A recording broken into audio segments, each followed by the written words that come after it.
ಮೂಲಾಧಾರ ಚಕ್ರಕ್ಕೆ ಸಂಬಂಧಪಟ್ಟಂತೆ ಹೇಳೋದಾದರೆ ಮೂಲಾಧಾರ ಚಕ್ರ ನಮ್ಮ ಪೃಥ್ವಿ ತತ್ವಕ್ಕೆ ಸಂಬಂಧಪಟ್ಟಿರೋದು.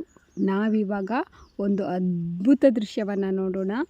ಸೂರ್ಯನೊಂದಿಗೆ ಅದ್ಭುತವಾದಂತಹ ಪ್ರಕೃತಿ, ಪೃಥ್ವಿ ಇದನ್ನೆಲ್ಲ ನೋಡಿ ಯಾವ ರೀತಿ ನಮ್ಮ ಒಂದು ಮೂಲಾಧಾರ ಚಕ್ರವನ್ನು ಹೀಲ್ ಮಾಡ್ಕೋಬೋದು ಎನ್ನುವುದನ್ನು ತಿಳಿಯೋಣ.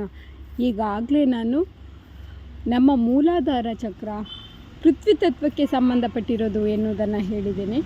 ನೋಡಿ, ಪ್ರತಿಯೊಂದು ಎಲೆಯಲ್ಲೂ ನಾವು ನಮ್ಮನ್ನು ಹೀಲ್ ಮಾಡ್ಕೋಬೋದು. ಆ ಎಲೆಗಳ ಒಂದು ಸ್ಪರ್ಶ ಏನಿದೆ ಅದರಿಂದ ನಾವು ಹೀಲ್ ಮಾಡ್ಕೋಬೋದು.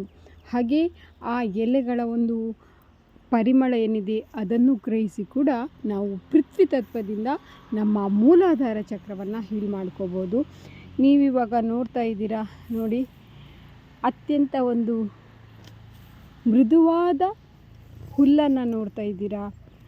ಇದರಲ್ಲೂ ಕೂಡ ನಮ್ಮ ಭಾವನೆಗಳನ್ನು, ನಮ್ಮ ಒಂದು ಮನಸ್ಥಿತಿಯನ್ನು ಸರಿ ಮಾಡಿಕೊಂಡು, ಹಾಗೆ ಮನಸ್ಥಿತಿಯನ್ನು ಗಟ್ಟಿಗೊಳಿಸಿ ಉತ್ತಮ ಮಾಡಿಕೊಂಡು ಕೂಡ ಮೂಲಾಧಾರ ಚಕ್ರವನ್ನು ಹೀಲ್ ಮಾಡ್ಕೋಬೋದು. ಈಗ ಮೂಲಾಧಾರ ಚಕ್ರ ಪೃಥ್ವಿ ತತ್ವಕ್ಕೆ ಸಂಬಂಧಪಟ್ಟಿರೋದು. ಪೃಥ್ವಿ ತತ್ವಕ್ಕೆ ಸಂಬಂಧಪಟ್ಟಿರುವಂತಹ ಈ ಮೂಲಾಧಾರ ಚಕ್ರವನ್ನು ಯಾವ ರೀತಿ ಈಗಾಗಲೇ ತುಂಬ ವಿಡಿಯೋದಲ್ಲಿ ಹೇಳಿದ್ದೇನೆ, ಯಾವ ರೀತಿ ಹೀಲ್ ಮಾಡ್ಕೋಬೋದು ಅಂತ. ಈಗ ನಾನು ಅತ್ಯಂತ ಸರಳವಾಗಿ ಈ ಭೂಮಿಯನ್ನು ತೋರಿಸ್ತಾ, ಈ ಸುಂದರವಾದ ಪ್ರಕೃತಿಯನ್ನು ಸೂರ್ಯನೊಂದಿಗೆ ತೋರಿಸ್ತಾ ಇದನ್ನು ನಾನು ವಿವರಿಸ್ತಾ ಹೋಗ್ತಾ ಇದ್ದೇನೆ. ನೋಡಿ, ಎಂತಹ ಅದ್ಭುತ ದೃಶ್ಯ.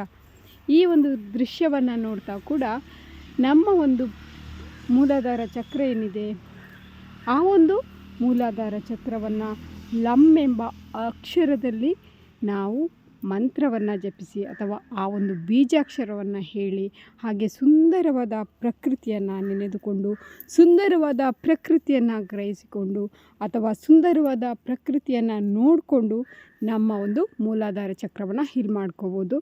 ನಾನು ಈಗ ಅತ್ಯಂತ ಸರಳವಾಗಿ ಹೇಳೋದಕ್ಕೆ ಪ್ರಯತ್ನ ಮಾಡಿದ್ದೇನೆ. ಇದನ್ನು ನಾನು ತುಂಬ ಡೀಪಾಗಿ ಹೇಳಿಲ್ಲ. ಒಂದು ಮೂಲಾಧಾರ ಚಕ್ರ ಯಾವ ರೀತಿ ಹೀಲ್ ಮಾಡ್ಕೋಬೋದು, ಪ್ರಕೃತಿ ಜೊತೆ ಮೂಲಾಧಾರ ಚಕ್ರ ಯಾವ ರೀತಿ ಸಂಬಂಧವನ್ನು ಹೊಂದಿದೆ ಎನ್ನುವುದನ್ನು ಸರಳವಾಗಿ ಹೇಳಿ ಅದ್ಭುತವಾದ ಒಂದು ದೃಶ್ಯವನ್ನು ಚಿತ್ರೀಕರಿಸಿ ಇದನ್ನು ನಾನು ಹೇಳೋದಕ್ಕೆ ಪ್ರಯತ್ನ ಪಟ್ಟಿದ್ದೇನೆ. ಮುಂದಿನ ವಿಡಿಯೋದಲ್ಲಿ ಮತ್ತಷ್ಟು ವಿಶೇಷವಾದಂತಹ ದೃಶ್ಯಗಳನ್ನು ನೋಡೋಣ, ವಿಚಾರಗಳನ್ನು ತಿಳಿಯೋಣ. ಪರಿಶುದ್ಧ ಕ್ರಿಯಾ ಎಲ್ಲರನ್ನ ಕ್ಷಮಿಸಿ, ಎಲ್ಲರ ಬಳಿ ಕ್ಷಮೆ ಕೇಳಿ ಮಾಡುವಂತಹ ಕ್ರಿಯಾ.